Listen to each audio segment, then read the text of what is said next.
नमस्कार. मी मेनका वाघ. पुस्तक श्यामची आई. लेखक साने गुरुजी.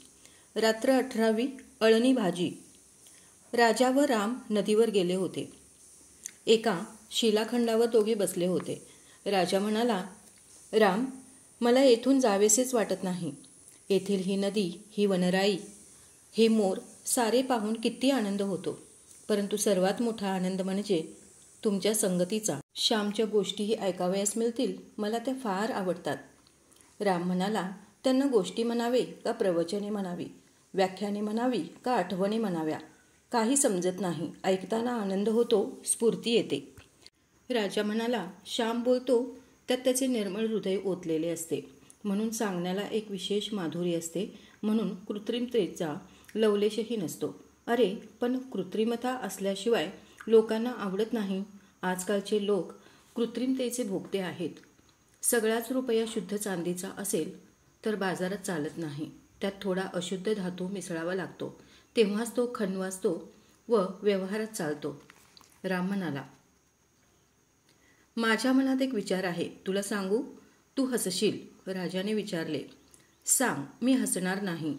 कोणाच्या खऱ्या भावनांना मी कधी हसत नाही. राम म्हणाला, श्यामच्या या आठवणी प्रसिद्ध केल्या तर मुलांना वाचायला आवडतील, बायकांना वाचायला आवडतील, आईबापास त्या उपयोगी पडतील. श्यामच्या सांगण्यात कोकणातील संस्कृती भरलेली आहे. या आठवणी म्हणजे एक सुंदर संस्कृतीचे वर्णनच आहे, नाही? राजाने विचारले. परंतु श्यामला ते आवडणार नाही. त्याला आत्मविश्वास नाही. कोण असल्या गोष्टी वाचायला तयार आहे? लोकांना भव्य भडक पाहिजे, त्यांना लैला मजनूच्या गोष्टी पाहिजेत, असे तो म्हणतो. राम म्हणाला. त्याचे बोलणे चालले होते. तोच घंटाच झाली. प्रार्थनेची घंटा. दोघे मित्र आश्रमात जावयास निघाले. श्याम राजाची वाट पाहत होता. राजा व राम दोघे येताना त्याला दिसले. आज मला नाही रे हाक मारलीत? अगदी दोघेच गेलात? श्यामने विचारले. तू वाचित होतास म्हणून नाही बोलविले. दिवसभर इतर काम असते. थोडा वेळ वाचित होतास तर अडथळा करू नये असे वाटले. राजा म्हणाला, अरे, मला तरी कुठे फारसे वाचावयास आवडते. विश्वाचा विशाल ग्रंथ वाचावा. मनुष्याची जीवने वाचावी, हृदये वाचावी, त्यातील सुखदुःखे जाणून घ्यावी, हेच खरे वाचन, नाही का? श्याम म्हणाला. श्याम, तू भरपूर वाचले आहेस म्हणून असे म्हणतोस. सृष्टीचा ग्रंथ वाचावयास शिकावे लागते. शेतकऱ्याच्या आनंदाचे कवी वर्णन करतात, परंतु शेतकऱ्यास तो उपभोगता येत नाही, कारण त्याला ती दृष्टी नसते. राजा म्हणाला. इतक्यात दुसरी घंटा झाली. सारे प्रार्थनेला बसले. प्रार्थना संपली व नेहमीप्रमाणे श्यामने आठवण सांगण्यास सुरुवात केली.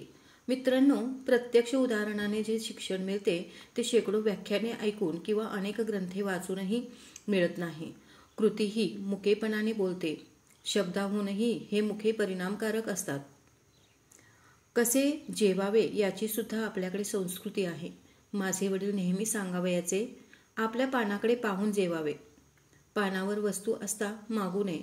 येईल तेव्हा घ्यावे. पंक्तीत सर्वांना वाढायला आणतील तेव्हा आपणासही मिळेल.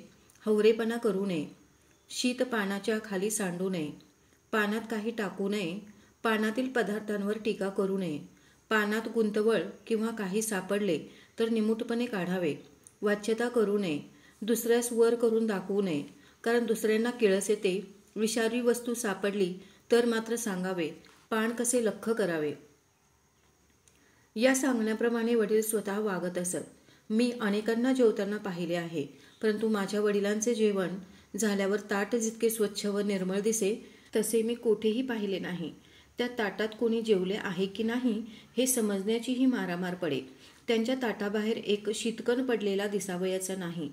माझ्या पानाभोवती जर शीते दिसली तर रागावत व म्हणत, मथुरीचे एक कोंबडे जेवेल इतकी शीते सांडली आहेस, कर गोळा सारी. अमुक वाईट, हे असेच झाले, याला चव नाही वगैरे ते कधी बोलत नसत. त्यांना सारेच गोड लागे. त्यांचा एक शब्द ठरलेला असे, राजमान्य. त्यांना कोणी विचारावे, भाजी कशी झाली आहे?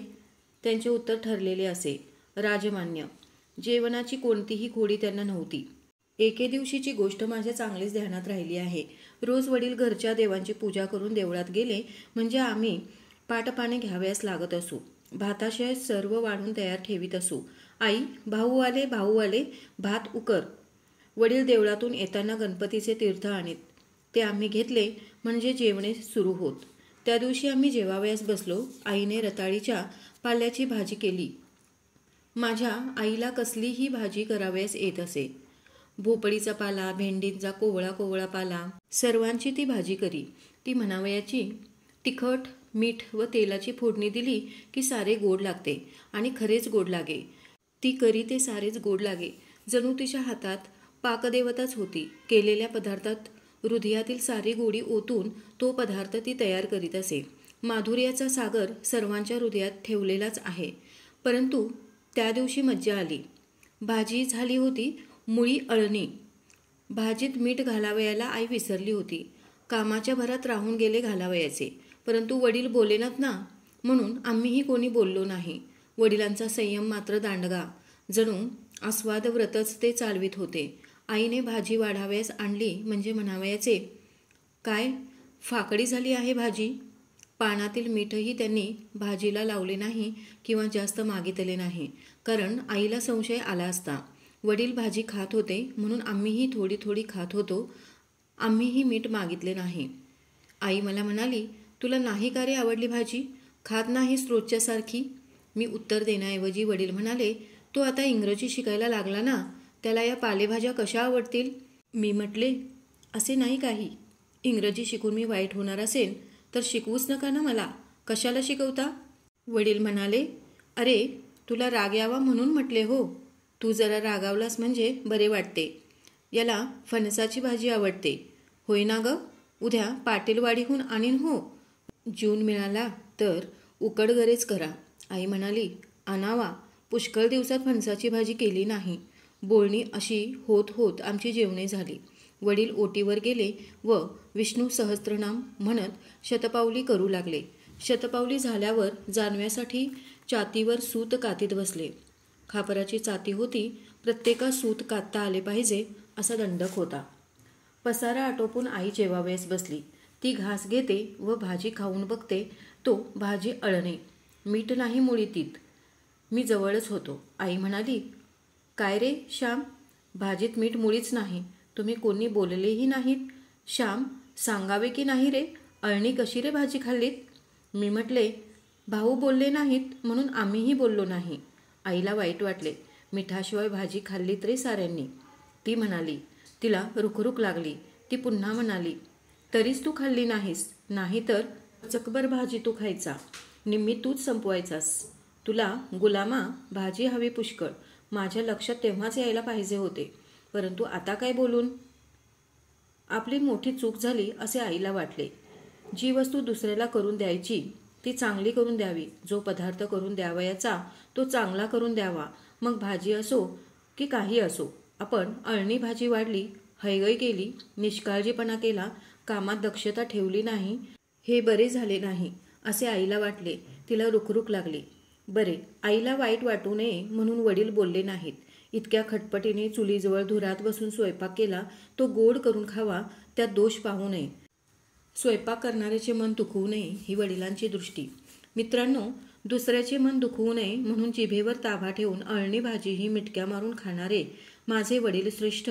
का अळणी भाजी कशी हातून झाली, का रे तुम्ही कोणी सांगितली नाही असे म्हणणारी, चांगला पदार्थ हातून झाला नाही म्हणून मनाला लावून घेणारी, हळहळणारी माझी आई श्रेष्ठ. दोघेही थोर व श्रेष्ठ. हिंदू संस्कृती संयम व समाधान यावर उभारलेली आहे. त्याचप्रमाणे कर्मकुशलतेवरही उभारलेली आहे. हे दोन्ही धडे माझे आईबाप मला देत होते.